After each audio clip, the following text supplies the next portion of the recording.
In the smoldering ruins of the World Trade Center, first responders looked through the rubble to the best of their ability to locate victims and remains after a suicide terror attack.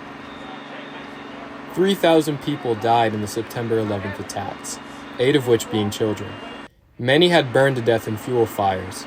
Some died because of the force of the impact the plane had caused. Some died under rubble in the ruins. Some even opted to die on their own terms and jump from the building. The devastation caused by the attacks left Americans everywhere wondering, why? Many people have asked why. Maybe it's a Jewish person under Roman rule.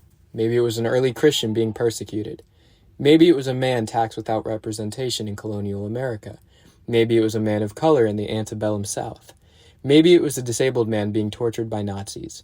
Maybe it's you wondering how it's fair that others have suffered in this way and that you get to live comfortably at home. Just as any existing thing, evil demands an origin.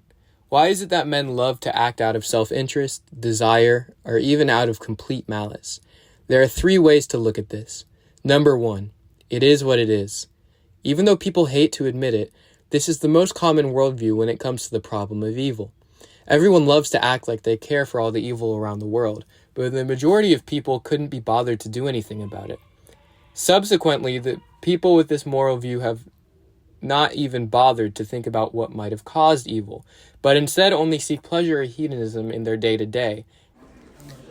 Number 2, it's because of evolution. This view is more insightful than the last. People with this secular viewpoint believe that evil is simply because animals need to act in self-interest to survive. This viewpoint, while flawed, is still the standardized secular viewpoint and has much scientifically proven truth to it. An issue with this viewpoint is that humans are social animals and thus would benefit evolutionarily from acting in collective interest rather than acting for self-gain. Number 3, the war in heaven and original sin. This viewpoint is a standardized theist worldview and had originated from the 3 Abrahamic religions of Judaism, Christianity, and later Islam.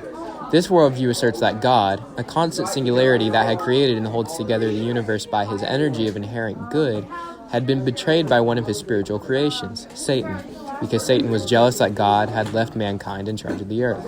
As revenge, Satan had convinced mankind to betray God through an act known as sin. This viewpoint, while the most popular, is not completely scientifically measurable or verifiable. Next, we must define evil for the purposes of this film. In this context, evil will be defined as anything that acts to the detriment or displeasure of another entity without just cause. Among individual people, unique social dynamics can shape how they treat others. For example, the highly controlling Joseph Stalin was raised by a strict father who had beaten him. Members of terrorist organizations such as the Taliban have been raised in a strict and traditional Muslim environment. School shooters are usually bullied into their position or abused in some form. Evolutionary. These issues are seen as stress responses to negative stimuli. Religiously, these issues are seen as the result of not living according to God's wisdom or obeying the law. Health conditions can also influence a person's actions. A narcissist or sociopath may disregard the feelings and well-being of others when it might benefit them. Depression might lead people to disregard livelihood in general because of nihilism that often accompanies depression. Evolutionarily, these issues are seen as birth defects. Religiously, these issues are seen as a result of the sinful nature of the world.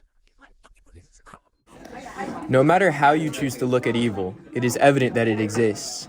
The primary causes of moral issues include social conditioning and mental disorders. These factors can be observed through the lens of nihilism, science, or religion.